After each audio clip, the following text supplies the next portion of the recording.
Hello everyone and welcome back to another one of my videos. Today we will be creating the cutest interactive card. I'm using the Fold-a-long die set from Sizzix. This one here is a little panda. I had so much fun creating this card. Perfect gift for little kids. It's a very simple card to assemble once you figure out how to put the base of the panda together. Sizzix has a bunch of these fold-along die sets. I will leave a link to a couple of my favorites in the description box below. Well, before we get started, I would appreciate if you could take a minute to subscribe to my channel and don't forget to hit that bell icon so that you get notified each time I post a new video. Let's take a look at the Fold-along Panda die set by Sizzix. I love how one single product has all the components that are required to build a little interactive panda. All we need to do is get some sheets of black, white and pink cardstock to create our card. It comes with all the little parts of the panda. We have the little paws, ears and eyes and well, a cute little nose. I love using products like these, which are a great value for your money. Not only do they create an interactive design, but they don't require any add-ons or any extra materials to be assembled. You just need some basic cardstock paper along with these die sets to build a card.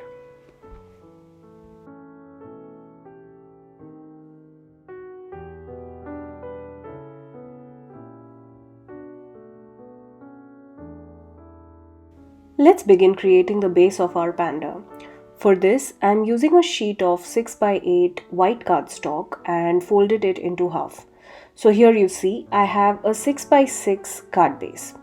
I will take the biggest die, which looks a lot like an outline of the panda, and place it on the 6x6 panel. Here you will see that the small portion of the notch is hanging outside the folded end of the card base. This fold will help us form the interactive feature. Make sure your die is hanging out of the fold to create a notch. I ran this assembly through my die cutting machine. You will see when I folded the entire assembly, that's the first step to build our panda. The die has a little notch which leaves a mark on both the corner pieces. That's where you give the fold. I folded on the crease lines on both of these end pieces. This is more like creating a tri-fold card. The mechanism is very similar to that of a tri-fold panel. All you have to do is fold at the right crease lines.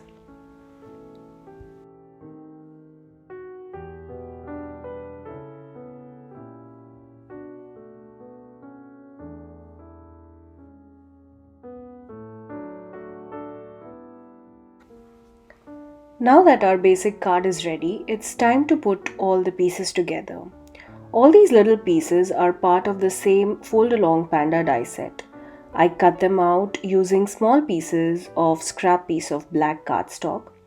I stuck all these pieces using some strong liquid glue. The panda base has some crease lines or notches where you will see where to put all these little die cuts. It is very easy to know where to stick those little eyes, ears and paws. For the nose of my panda, his little tiny paws and the inner piece of the ear, I use some pink cardstock.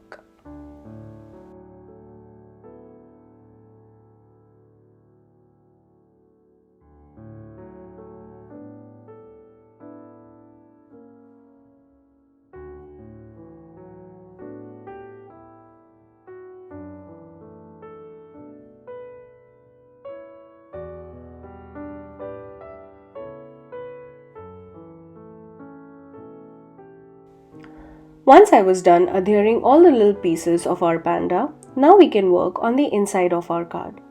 You see that little slit in the middle of the card? That's where we can hold the little piece of black cardstock. There are small notches to hold the little black piece where you can write your message or maybe adhere a gift card with some temporary glue. You can either leave this message card as is, removable between the notches, or like I did here, just adhere it to the card using some strong double-sided tape. To finish our card, I went ahead and used a lot of sparkle on all of the little die cut pieces, the hands, the paws, ears and the little nose. I can write my message on the black piece of cardstock inside.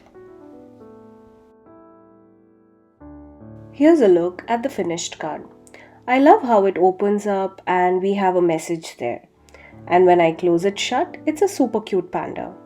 Even though I used a very lightweight cardstock, it does hold well and can be displayed on a shelf. This card fits perfectly into an A2 size envelope. You can cover the slit on the back of the card using a similar piece of black cardstock. I love how simple this card was to assemble using just some minimal supplies, some basic cardstock and lots of sparkle.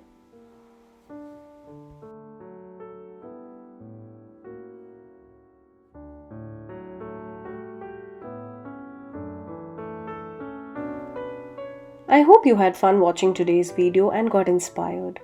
Tag me on my Instagram at rp_shutterbug with fun pictures of your projects.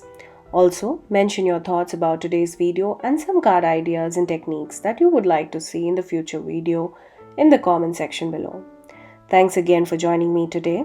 I would like for you to become a subscriber to my channel, and if you do subscribe, make sure to hit that bell icon so that you don't miss the next time I post. Here are a couple of other videos that you might be interested in watching. Thanks so much. See you in my next video. Until next time, stay safe.